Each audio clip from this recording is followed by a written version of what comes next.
I know you all know we left government long time ago and associated with the Wilbaro Party, the UDA.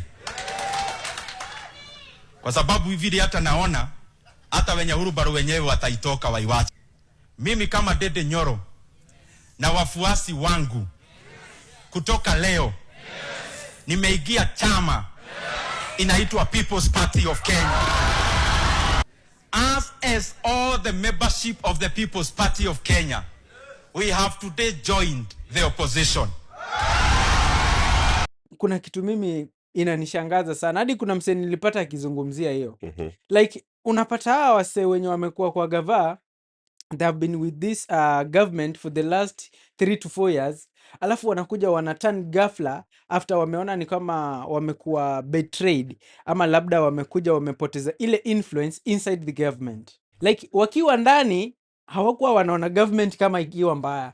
But kuna 1 or 2 things zenye zimekuja zimewafanyikia ama wamekuja clash their relationship with the government zimekuwa mbaya, alafu wanaanza kutokea kule wanakuja kukua against the government, wanajiunga na opposition. Majamani kila mtu wa Central atondoke number 1 si ati nini. Unasikia ni aje Nyoro sasa finally amekama ameannounce ametoka wapi pale UDA na amejoin party mpya kama nini kama party leader hiyo party nyamemo kujoin na akamwoni aje officially anajoin nini anajoin opposition. Wanaona ni kama ni after ile relationship yake na government imeharibika ndio amejitoa, ama labda it was his political plan labda to move out of UDA as the elections nears. Acha nikwambie kitu moja mimi nataka Wakenya wajue. Yeah. Never trust politicians. Never trust any politician. Kuna mtu alisema the only good politician is a dead one. Politician mzuri ni mwenye amededi. As long as a politician is alive, their interests are personal. Yeah, very personal. Unaelewa? Nangaza kwa Dede Nyoro kwamba amehama UDA, amejiunga na People's Party. Hiyo si kitu ambacho ni breaking news. Huyu ni mtu ambaye alishirikiana na kina Gachagua na the rest, na wakaamua kwamba wataikataa serikali kwa sababu ya hawapati kile walikuwa wanatarajia kuwa watakuwa wanakipata. Kama zile komite walikuwa wanasimamia waliondolewa, kwa hivyo ilikuwa ni mpango walikuwa wamepanga tu out of hasira kwamba hawatamuunga mkono Daktari William Samoei Ruto. Kwa hivyo wacha nikwambie Dende kitu anafanya it's personal interest anafuata. Yeah. Dende I like the guy. Yeah. Because he has development. Ni mtu anapiga kazi. Ni mtu anapiga kazi. Yeah. Tuko na shule 65 shule za secondary day secondary schools, and we have around 12,000 learners in those schools. We have a program we run called Kiharu Masomo Bora. And I want to confirm to Kenyans that fees across Kiharu in all our public day schools, fees is only 500 shillings per term. But his decision making is very bad. He has very poor decision making. Dende unajua hii finance bill ya 2024. Yeah. Ilikuwa his brain child. Yeye ndo hiyo idea karibu yote ilikuwa yake. Yeah. Yeye alikuwa mtu wa kwanza kuambia Ruto hiki kitu. Alikuwa anasema pitisha hiki kitu. Yeah. You understand? Alikuwa mstari wa mbele sana. I am the chairman of budget in the National Assembly, and I want to confirm to the Kenyan people, the subsidy you hear that was there, I can confirm is being paid by none other than His Excellency William Ruto and this administration. As we talk, even the subsidy we enjoyed last year, 40 billion shillings in subsidies of fuel, it is being paid by this current administration. Afa vile ilitupuliwa mbali ndo walianza kupotea. Akawa anaanza kupotea. Then came the impeachment of Gachagua. Yeah. The impeachment of Gachagua, Dende never spoke against that impeachment. But also he didn't vote for it. Yeah. So the issue of impeachment came. Na mimi nikaangalia hilo jambo kama binadamu, na mimi nikaona sitashiriki katika hii impeachment. Sources near the power, sources surrounding the power said that alikuwa ana hope kwamba Gachagua akitolewa yeye ndo ataingia pale kwa sababu he was one of the 4 names that were being fronted to deputize Ruto. Ilikuwa Gachagua, Kindiki, Waiguru and Dende Nyoro. Unaelewa? Yeah. Sasa Yeah, akajua tu msee akitoka. Ye Mi ako na ndio ka chance. next. Yeah. Unajua? Yeah. Sasa sources zinasema kwamba aliposikia kwamba ni Kindiki, hapo ndo yeye na ndoa yake na Ruto Ikavunjika. for good. Yani ile first signs of divorce was the finance bill. Was the finance. Then this one, Kindiki was the final. And he has been a fence sitter for a long time. Yeah, yeah. Because kitu inaga fence sitting, my guy. Kama kitu ni mbaya ni mbaya. Yeah, lazima utafute tu mahali kwa unaweza jiwekelea. But you cannot come and say you've chosen to join the people where they are, the opposition. As all the membership of the People's Party of Kenya, we have today joined the opposition. When now it is the election time. Unajua mwaka wa 4, mwaka wa 5 huwa ni mwaka wa campaigning. Campaign tu. Kumaanisha wewe miaka yote 4 umekuwa kwa government. How should we trust you? Huyu Ndindi Nyoro ni mall ama anatupima?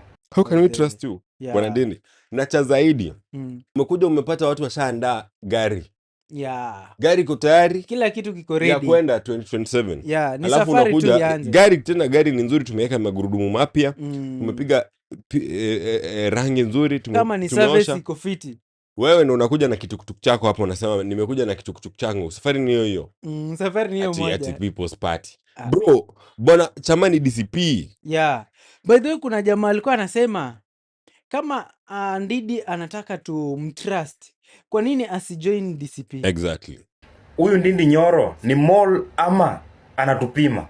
Siko mnanipata hapa kwa sababu mimi nilikuwa na expect akitoka kwa UDA is either a join DCP ama Linda Mwananchi. Kwa nini tu asijoin ile party ambayo like it's almost the leading party in the opposition? Mbona asijoin DCP? Anakuja na yake. Unajua hii ni yake. Hii ni yake. Lakini guess hii party ni ya nani? Yeah.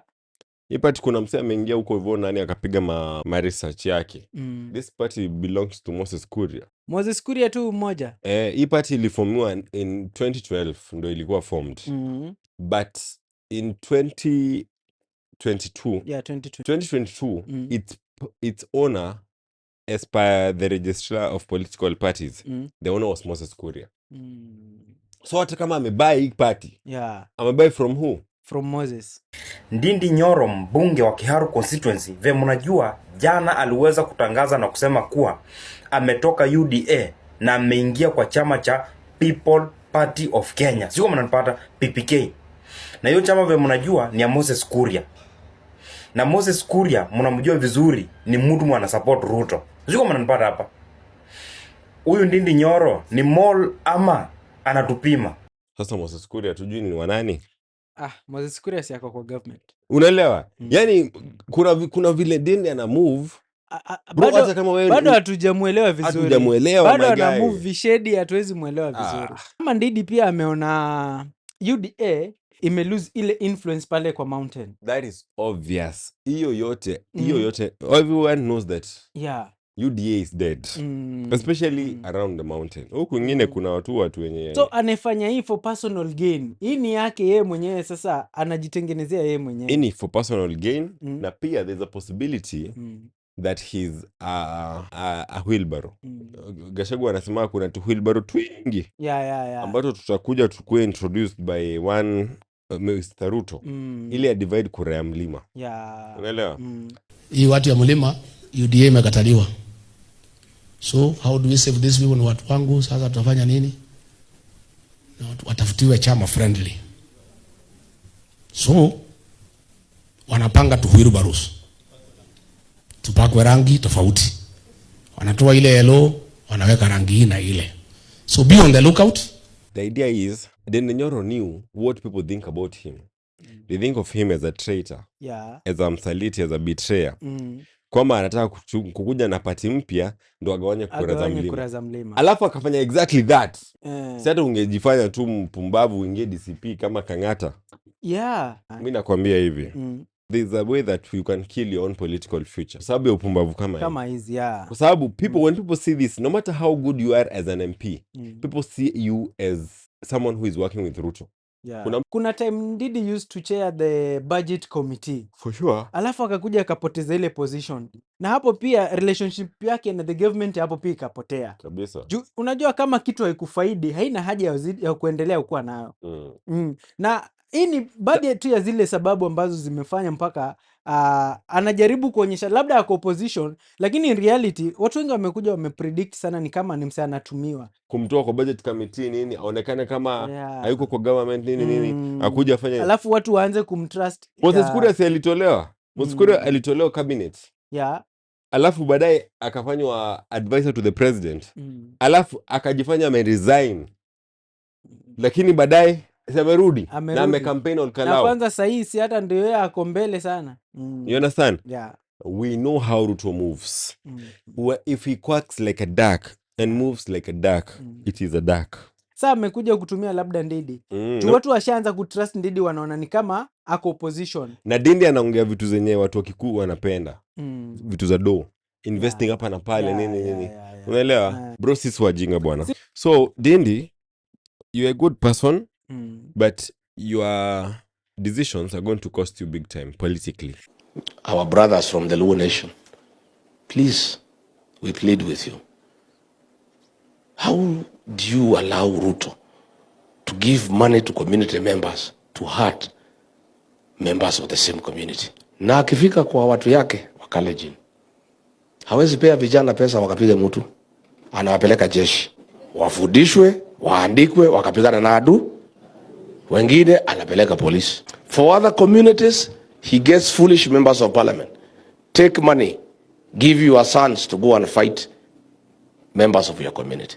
Lakini huwezi kuona Mkalenjin anaumiza mwingine. Acha nikwambie, nimeona list ya watu wamekufa huko nini? Bro, angalie page ya Cyprian Nyakundi. Amelist watu walikufa juu ya hiyo staff. Hii ya Homa Bay tu juzi. Watu sijui karibu 12. Including hadi police officers. Police officers.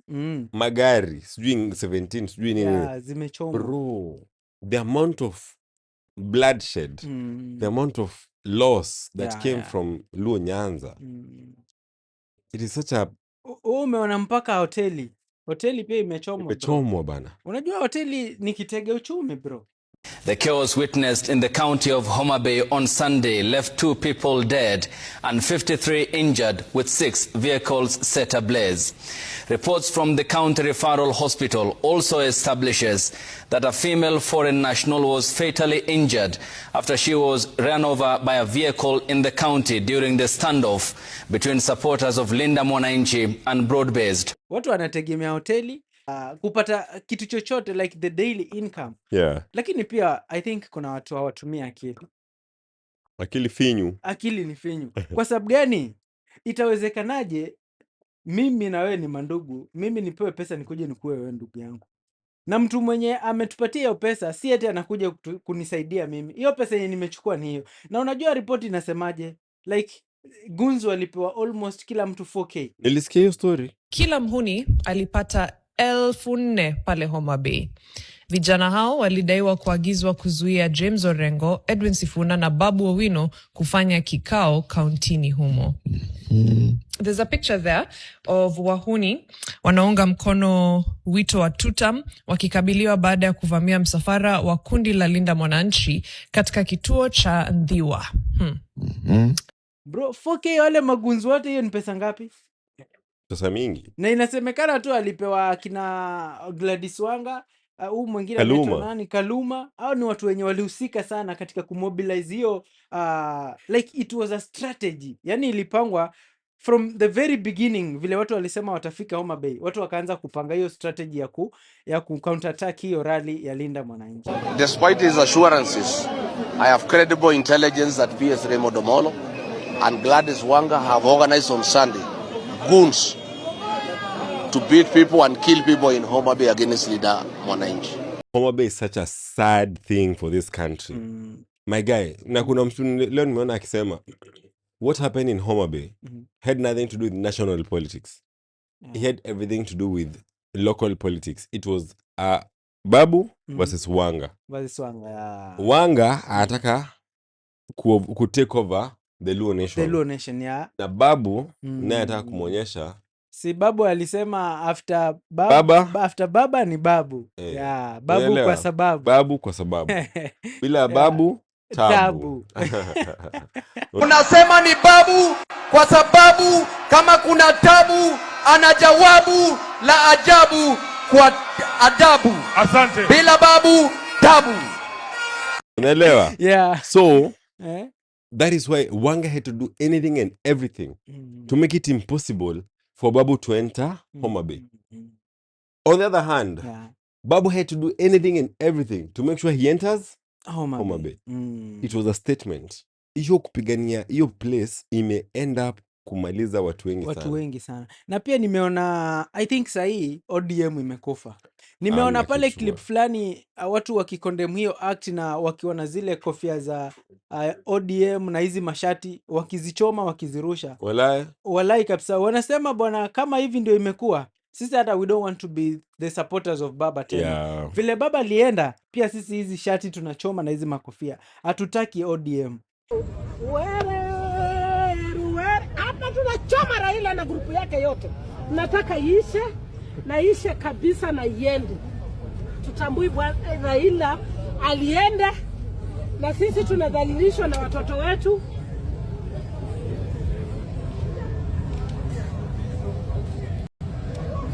ODM kwisha. So it's like Wanga amekuja tena kujiharibia. But it was such a disgusting thing. Kuna mtu nimeambia leo asubuhi 2027 is a statement vote. Yeah. That vote will make a statement. We are here to make a statement. Yeah. Kwamba tumechoka na siasa za kipumbavu.